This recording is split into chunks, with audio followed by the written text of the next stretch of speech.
Hello guys, and welcome to today's video where I'll be sharing my own experience of self-hatred and what we can all do to begin to overcome this horrible experience in life, or how we can begin to live life to the fullest without worrying so much about ourselves.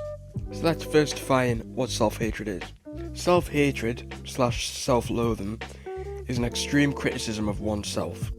You may feel that nothing you do in life is good enough, or that you are unworthy or undeserving of good things in life. And now that I have defined what it is, I'll now briefly go into my own experience with this constant and powerful feeling.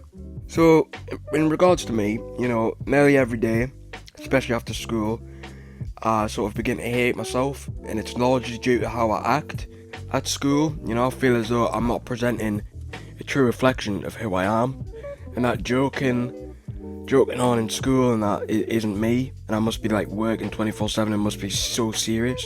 However, it's really not true, as there is a time and a place, to joke around and that. It's not as serious as I'm making it out to be, and I think that's largely just due to me feeling insecure with my personality and feeling that if I don't be this sort of jokey person, then people won't like me. But really, the comedic part of me is part of me, really. So it's just that I try and push it down so much that it ends up coming out way too much. And it can come out in forms of anger towards my friends and parents when obviously they don't deserve it, and it's tension that I can't really get rid of.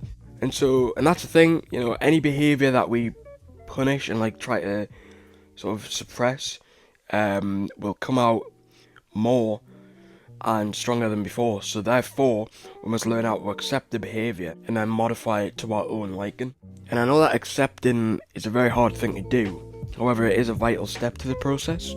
So let's now begin on how we can accept certain parts of ourselves that we may have a certain hatred for. The first thing that we can do is try to observe our thoughts from the outside. Often the reason why our negative thoughts about ourselves keep going in our minds is because we allow them.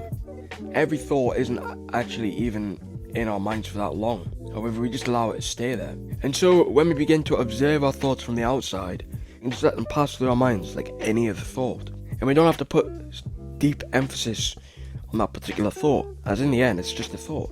And so this allows us to recognize and rationalize our self-loathing patterns so we can break away from them. Now, the second method is to change the way we talk to ourselves. Quite often we talk to ourselves in a negative way, pushing ideas of not being good enough or insulting ourselves. Instead, we should try to imagine speaking to someone else, like a friend or a family member. Now, would we really insult and berate them as hard as we do to ourselves? Probably not. And so why should we do this to ourselves? There's no benefit and there's no need to. And so we should just try to imagine that any time the self-loathing thoughts begin to appear in our minds. The third thing we could do is lower expectations of ourselves. A big aspect of self-loathing is that it makes you set unrealistic expectations and goals. And so by setting realistic, easily achievable goals, it'll then boost our self-confidence, self-esteem, and reduce hate-related thoughts. So with that, I'll just like to say thank you for watching today's video, and I hope now you can understand how to deal with self-hatred. And of course, if you need to be, you can always attend therapy or counselling to deal with these issues, as I have personally attended counselling before, and it really has helped. And so good luck on the rest of your journey.